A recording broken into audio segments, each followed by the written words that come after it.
میرے حضرت والا حضرت مولانا علی میاں نور اللہ مرقدہ فرمایا کرتے تھے کہ تاریخ انسانی میں پہلی مرتبہ ایسا ہوا ہے کہ دو ایسے مذاہب کے لوگ جن کی مذہبی بنیاد میں عقیدے میں آخری درجے کا بیر اور دشمنی پائی جاتی ہے، مسلمانوں کی دشمنی میں متحد ہو گئے ہیں۔ یہ یہودی اور عیسائی ہمیشہ برسر پیکار رہے، ایک دوسرے کے ساتھ جان کے دشمن رہے، دین کے دشمن رہے ایک دوسرے کے، اس لیے کہ ان کی مذہبی بنیاد میں بڑی بیر ہے۔ اس لیے کہ یہودی حضرت مریم علیہ السلام پر تہمت مانتے ہیں کہ اور اس کا نتیجہ حضرت عیسیٰ علیہ السلام کو قرار دیتے ہیں، بغیر باپ کے پیدا نہیں ہوئے بلکہ کوئی باپ تھا یہ کہتے ہیں وہ، جس کو بتاتی نہیں، نعوذ باللہ من ذالک۔ اور عیسائی حضرت مریم کی خدائی کے قائل ہیں، انہیں اللہ کی بیوی مانتے ہیں۔ تو بنیادی اس میں کتنا بیر ہے، لیکن اب اس وقت یہودی عیسائی سب متفق ہو گئے ہیں۔ مسئلے کے حل کے لیے جتنی کوششیں کی جا رہی ہیں، اور وہ مسئلے بجائے مسئلہ سلجھنے کے الجھتا چلا جا رہا ہے، دشمنی بڑھتی چلی جا رہی۔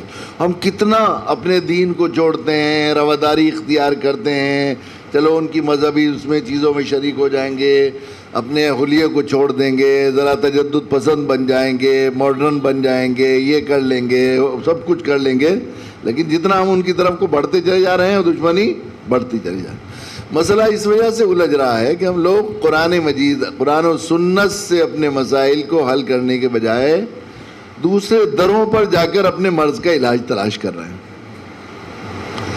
قرآن مجید جس نے خود کہا ہے فی شفاء لما فی الصدور ہدی و رحمۃ للمؤمنین، اس میں دلوں کی ہر بیماری کا علاج ہے، ہر موڑ پر رہنمائی ہے، مومنین کے لیے رحمت۔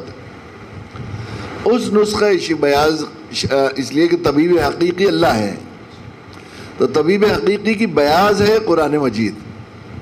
قرآن مجید میں اس دشمنی کو دوستی میں بدلنے کا ایک بہترین، مؤثر ترین، تیر بہدف، اکسیر ترین نسخہ ارشاد فرمایا گیا۔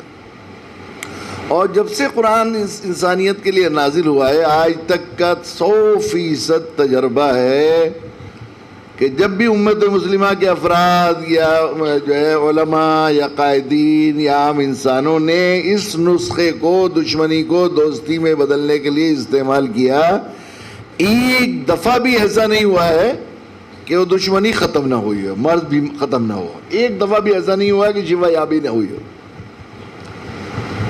نسخہ کیا ہے؟ جزو اعظم ہوتا ہے، ایک نسخے کا جو مین جز ہوتا ہے۔ ارشاد فرمائے وَمَنْ أَحْسَنُ قَوْلًا مِّمَّنْ دَعَا إِلَى اللَّهِ، اس سے بہتر کس کی بات ہو سکتی ہے، اس سے خوبصورت، اس سے اچھی، اس سے حسن بات، حسین بات کس کی ہو سکتی ہے؟ جو اللہ کی طرف بلائے۔ شرط یہ ہے کہ اللہ کی طرف بلائے، اپنے مسلک کی طرف، اپنے مشرب کی طرف، اپنی جماعت کی طرف، اپنے تنظیم کی طرف، اپنے حضرت کی طرف نہ بلائے، اللہ کی طرف بلائے۔ وَمَنْ أَحْسَنُ قَوْلًا مِّمَّنْ دَعَا إِلَى اللَّهِ وَعَمِلَ صَالِحًا، اور جس اللہ کی طرف بلا رہا ہے، اللہ کی ہو جانے کی دعوت دے رہا ہے، اپنے عمل سے یہ ثابت کرے کہ میں بھی اسی نسخے کو استعمال کر رہا ہوں، میں اس پر عمل ہوں، میرا عمل اس کی شاہد ہے۔ وَقَالَ إِنَّنِي مِنَ الْمُسْلِمِينَ، اور جس طرح تمہیں میں ایک اللہ کے سامنے جھکنے کی دعوت دے رہا ہوں، میں بھی ان جھکنے والوں میں سے ایک ہوں، پہلے میں اس پر عمل کر چکا ہوں، پھر تمہیں دعوت دے رہا ہوں۔ وَلَا تَسْتَوِي الْحَسَنَةُ وَلَا السَّيِّئَةُ، برائی اور بھلائی برابر نہیں ہو سکتی۔ تو جب تم سے برائی کی جائے، برائی برائی سے ختم نہیں ہوگی، اندھیرے اندھیرے سے نہیں ختم ہوں گے، ناپاکی ناپاکی سے زائل نہیں ہوگی، ناپاکی پاکی سے زائل ہوگی۔ اندھیرے مٹانے کے لیے روشنی جلانی پڑے گی، برائی مٹانے کے لیے بھلائی کرنی پڑے گی۔ تو جب تم سے برائی کی جائے، جب تم سے دشمنی کی جائے، جب تم سے نفرت کی جائے، ادفع باللتی ہی احسن، تم اس کو احسان سے، بھلائی سے، خیر خواہی سے دفع کرو۔ برائی کا جواب برائی سے نہ دو۔ وہ تمہیں سوریہ نمسکار کی طرف بلا رہے ہوں، وہ تمہیں بندے ماترم پر مجبور کر رہے ہوں، وہ گھر واپسی کی دعوت دے رہے ہوں تمہیں، تو تم ان سے دو بدو نہیں کرو، بلکہ ان کو ایک اللہ کی دعوت دو۔ تمہیں آگ میں ڈال رہے ہیں، تم انہیں جنت کی طرف بلاؤ، تمہیں تکلیف پہنچا رہے ہیں، تم انہیں تکلیف سے بچانے کی فکر کرو، ان کے لیے دعائیں کرو۔ ادفع باللتی ہی احسن، تو کیا ہوگا؟ قرآن کہتا ہے فَإِذَا الَّذِي بَيْنَكَ وَبَيْنَهُ عَدَاوَةٌ كَأَنَّهُ وَلِيٌّ حَمِيمٌ۔ قرآن کہہ رہے ہیں اللہ وَمَنْ أَصْدَقُ مِنَ اللَّهِ حَدِيثًا وَمَنْ أَصْدَقُ مِنَ اللَّهِ قِيلًا۔ اللہ سے زیادہ کس کی سچی بات، اللہ سے زیادہ کس کا فرمان سچا؟ اللہ فرما رہے ہیں کہ وہ جو تمہارا آخری درجے کا دشمن ہے وہ تمہارا ولی حمیم جگری دوست بن جائے گا، گہرا دوست، دل کا دوست بن جائے گا۔ وما یلقاها الا الذین صبروا، مگر اس نسخے کو استعمال کرنا ہر ایک کے بس کے کام نہیں، وہی لوگ ہیں جو سب جم جانے والے ہیں۔ صبر، صبر ایک لفظ ہے، بار بار قرآن مجید میں اس کا ذکر کیا گیا ہے۔ اس کی اہمیت دین میں کتنی ہے اس کو سمجھنے کے لیے یہ بات سمجھیے کہ قرآن مجید میں جتنی بار ایمان لفظ آیا ہے، ایمان، اتنی بار صبر لفظ آیا ہے۔ صبر اور اردو میں تو کہتے ہیں صدمہ برداشت، کسی کی موت ہو جائے تو بھائی ہائے ہائے نہ کرو، صبر عربی میں اس کو نہیں کہتے۔ صبر عربی میں کہتے ہیں کہ امید کے خلاف، مزاج کے خلاف، مفاد کے خلاف، چاہت کے خلاف، فیلنگ کے خلاف دیکھ کر ریئیکٹ نہیں کرنا، منفعل نہیں ہونا، بلکہ اپنی خیر پر، اپنی بھلائی پر، اپنے بھلے رویے پر جمے رہنا، اس کو کہتے ہیں صبر۔